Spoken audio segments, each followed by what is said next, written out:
दोस्तों, भाइयों और बहनों, सादर नमस्कार। आप सबको विद्याधर गर्ग शुक्ला का हार्दिक अभिवादन।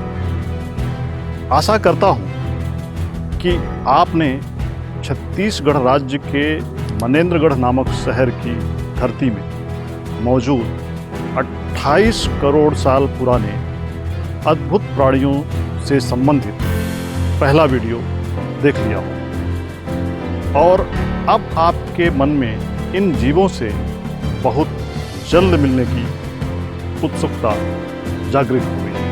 और यह उत्सुकता आपके मन में होना स्वाभाविक है, क्योंकि यह जीवधारी सिर्फ और सिर्फ मनेन्द्रगढ़ में ही पाए जाते हैं, जो पूरी दुनिया के लिए एक अजूबा है तथा यह समूचे विश्व या इस पृथ्वी की एक अनमोल धरोहर है।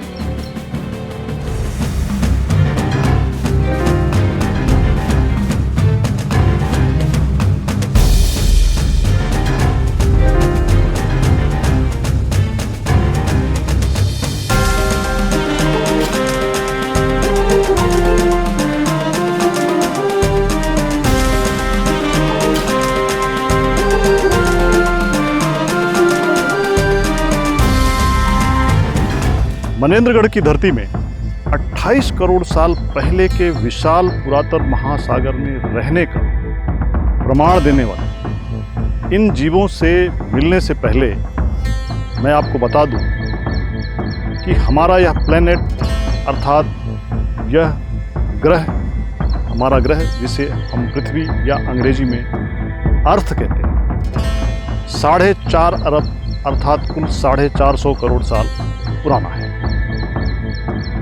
अर्थात हमारी पृथ्वी आज से 4.5 अरब वर्ष पहले या 450 करोड़ साल पहले अस्तित्व में आई।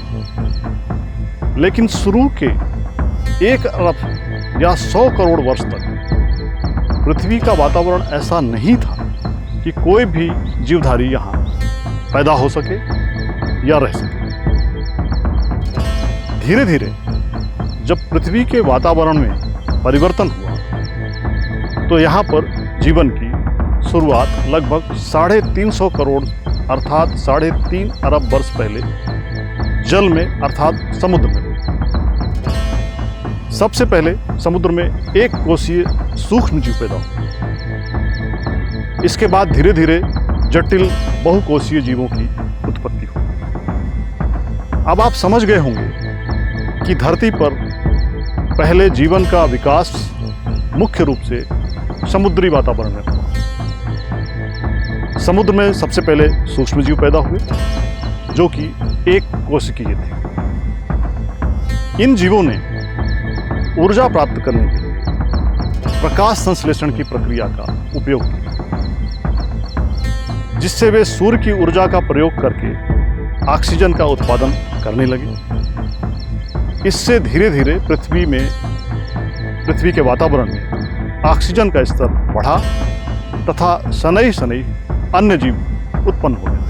लेकिन जैसा कि आप जानते हैं कि इस पृथ्वी की उत्पत्ति के बाद से ही इसमें भयानक भूगर्भीय हलचलें होती रही, जैसे कि बड़े बड़े भूकंप और ज्वालामुखी विस्फोट इत्यादि। इन भूगर्भीय हलचलों का कारण मुख्यतया धरती के अंदर स्थित टेक्टोनिक प्लेट्स का मूवमेंट होता है। इसी कारण इस पृथ्वी के अनेक टुकड़े होकर कई महाद्वीप और महासागर बने। जैसा कि आप यह जानते हैं कि पृथ्वी पर 7 महाद्वीप अर्थात कॉन्टिनेंट हैं, जिनका नाम एशिया, अफ्रीका, उत्तरी अमेरिका, दक्षिणी अमेरिका, यूरोप, ऑस्ट्रेलिया और अंटार्कटिका है। इसी तरह पृथ्वी पर 5 महासागर, जिनका नाम प्रशांत महासागर, अटलांटिक महासागर, हिंद महासागर, आर्कटिक महासागर तथा अंटार्कटिक महासागर।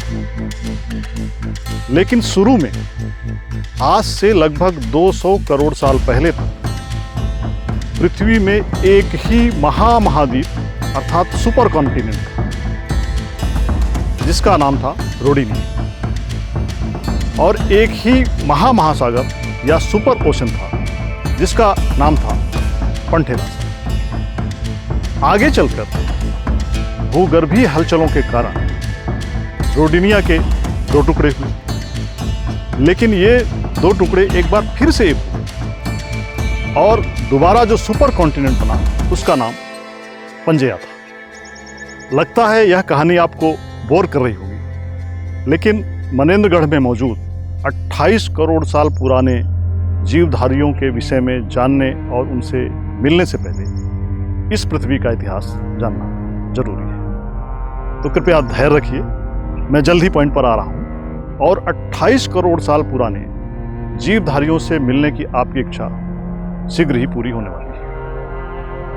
तो दोस्तों, इस पंजेया नामक सुपर कॉन्टिनेंट के भी दो टुकड़े हुए आगे चलकर, जिसमें से एक टुकड़ा गोंडवाना और दूसरा टुकड़ा लॉरेशिया कहलाया। अब आपको यह जानकर भारी आश्चर्य होगा कि एक समय आज से लगभग 50 करोड़ साल पहले तक अफ्रीका, दक्षिण अमेरिका, अंटार्कटिका, ऑस्ट्रेलिया जैसे बड़े महाद्वीप तथा भारतीय उपमहाद्वीप आपस में एक दूसरे से जुड़े हुए थे, अर्थात इनकी जमीन आपस में जुड़ी हुई थी। अर्थात इतना बड़ा भूभाग इस पृथ्वी पर एक साथ था। इनके बीच में कोई समुद्र नहीं था, जबकि अब तो इनके बीच में समुद्र तो क्या बड़े बड़े महासागर हो गए, जिन्हें आप बिना हवाई जहाज या जल जहाज के पार ही नहीं कर सकते। लेकिन 50 करोड़ साल पहले तक आप इन महाद्वीपों के बीच पैदल यात्रा कर सकते थे। लेकिन आप तो कहेंगे कि 50 करोड़ साल पहले मानव जाति अर्थात हम तो इस धरती पर आए ही नहीं थे। हमारी मानव जाति का आगमन तो मात्र 3.5 लाख साल पहले ही इस धरती पर हुआ है, और अब हमारे धरती में आगमन होने तक तो यह सभी महाद्वीप बहुत दूर छितरा चुके हैं, और अब एक महाद्वीप से दूसरे महाद्वीप तक पैदल जाना असंभव हो गया है, बल्कि कुछ देशों के बीच में भी पैदल जाना असंभव हो गया है। तभी तो जल जहाज तथा हवाई जहाज का आविष्कार किया गया। अगर ये महाद्वीप एक साथ होते, इनके टुकड़े नहीं होते, तो हम मोटरसाइकिल से एक ही बार में अमेरिका, अफ्रीका और ऑस्ट्रेलिया घूम लेते। तो दोस्तों, जैसा कि मैंने आपको बताया कि इन्हीं टेक्टोनिक प्लेट्स के मूवमेंट के कारण ये पंजेया नामक सुपर कॉन्टिनेंट के दो टुकड़े, जिसमें से एक टुकड़ा गोंडवाना तथा दूसरा लॉरेशिया कहलाया। यह गोंडवाना एक विशाल सुपर कॉन्टिनेंट था जो लगभग 600 मिलियन साल अर्थात 60 करोड़ साल पहले अस्तित्व में आया था। जैसा कि मैंने बताया कि यह अफ्रीका, दक्षिण अमेरिका, अंटार्कटिका, ऑस्ट्रेलिया और भारतीय उपमहाद्वीप को मिलाकर बना था। अर्थात ये सारे महाद्वीप एक साथ आपस में जुड़े हुए थे, और इससे जो इनके जुड़ने से जो महाद्वीप बना था उसका नाम गोंडवाना था। अब आपके मन में यह प्रश्न जरूर आया होगा कि अफ्रीका, दक्षिण अमेरिका, अंटार्कटिका, ऑस्ट्रेलिया और भारतीय उपमहाद्वीप को मिलाकर, इसमें मेडागास्कर को भी मिला सकते हैं, मेडागास्कर भी उसमें शामिल है, तो इन सब को मिलाकर बने विशाल भूभाग, अर्थात इतना बड़े भूभाग, इतने बड़े महाद्वीप का या सुपर कॉन्टिनेंट को गोंडवाना नाम क्यों दिया गया? और इसका मतलब क्या है? क्या गोंडवाना का ताल्लुक हमारे भारत की गोंड जनजाति से है? आप बिल्कुल सही हैं। गोंडवाना का ताल्लुक भारत की गोंड जनजाति से ही है। दरअसल इतने बड़े गोंडवाना सुपर कॉन्टिनेंट में पाई जाने वाली भूगर्भीय संरचनाओं, चट्टानों तथा जीवाश्मों इत्यादि में आपस में भारी समानता है। अर्थात जिन महाद्वीपों का मैंने नाम गिनाया और अपना भारतीय महाद्वीप, इन सब के अंदर जो भी भूगर्भीय संरचनाएं पाई जाती हैं, चट्टानें पाई जाती हैं और जीवाश्म पाए जाते हैं, उनमें आपस में भारी समानता है। इसलिए इस विशाल भूभाग का जब नाम देने की बारी आई तो ऑस्ट्रिया के भूगर्भ वैज्ञानिक एडवर्ड स्विस, जिन्होंने 19वीं शताब्दी में एक लंबे समय तक भारत के उस वन क्षेत्र में भूगर्भीय अध्ययन किया था जिसमें गोंड जनजाति के लोग रहते हैं। चूंकि भारत में गोंड जनजाति के लोग मुख्य रूप से मध्य प्रदेश, महाराष्ट्र, छत्तीसगढ़, उत्तर प्रदेश, तेलंगाना, आंध्र प्रदेश, बिहार और उड़ीसा के वनों में ही रहते थे, इसलिए इस बड़े भूभाग को जहां गोंड रहते थे उसे गोंड वन कहा जाता था, अर्थात गोंड लोगों का वन। इसलिए एडवर्ड स्विस ने इतने बड़े भूभाग अर्थात महामहाद्वीप का नामकरण गोंड वन के नाम से कर दिया। इस गोंड वन का आगे चलकर अंग्रेजी में अपभ्रंश होकर यह गोंडवाना हो गया। जैसे योग का अंग्रेजी में अपभ्रंश होकर योगा हो गया, उसी तरह से गोंडवाना हो गया। आगे चलकर दुनिया के सभी तत्कालीन भूवैज्ञानिकों ने एडवर्ड स्विस द्वारा सुझाए गए गोंडवाना नाम पर मुहर लगाई और भूगर्भ शास्त्र के अध्ययन हेतु गोंड जनजाति को पूरी दुनिया में एक पहचान मिल गई और गोंड संस्कृति की पहचान पूरी दुनिया में अमर हो गई। आज भी समूचे विश्व में हमारे गोंड जनजातीय संस्कृति का महत्व और सम्मान उसी प्रकार से बना हुआ है, क्योंकि जब भी पूरी दुनिया के किसी भी विद्यालय, महाविद्यालय या विश्वविद्यालय में पृथ्वी का इतिहास पढ़ाया जाता है तो गोंड वन अर्थात गोंडवाना का जिक्र अवश्य आता है। अर्थात गोंडवाना के उल्लेख के बिना भूगर्भ शास्त्र का अध्ययन नहीं किया जा सकता। मेरा विश्वास है कि अब आप यह समझ गए होंगे कि भूगर्भ शास्त्र या भूविज्ञान या पृथ्वी की उत्पत्ति के इतिहास के संदर्भ में गोंडवाना का मतलब क्या है। आप यह भी समझ गए होंगे कि गोंडवाना सुपर कॉन्टिनेंट या महामहाद्वीप कितना विशाल था। आज के समय के अफ्रीका, दक्षिण अमेरिका, अंटार्कटिका, ऑस्ट्रेलिया महाद्वीप और भारतीय उपमहाद्वीप तथा मेडागास्कर थल से आपस में जुड़े हुए थे और यह बड़ा विशालकाय भूभाग गोंडवाना कहलाता था। तथा पृथ्वी के इतिहास का यह कालखंड जब यह गोंडवाना सुपर कॉन्टिनेंट अस्तित्व में था, वह कालखंड या पीरियड कौन सा था? यह कालखंड गोंडवाना था। मैं फिर से रिपीट करना चाहूँगा कि आज से 18 करोड़ साल पहले से लेकर आज से 60 करोड़ साल पहले तक का पीरियड या समय या कालखंड गोंडवाना कालखंड कहलाता है, जब इस धरती पर गोंडवाना सुपर कॉन्टिनेंट का अस्तित्व हुआ करता था। अब आप बताइए कि इतने पुराने समय का कोई जीव इस धरती पर बचा होगा?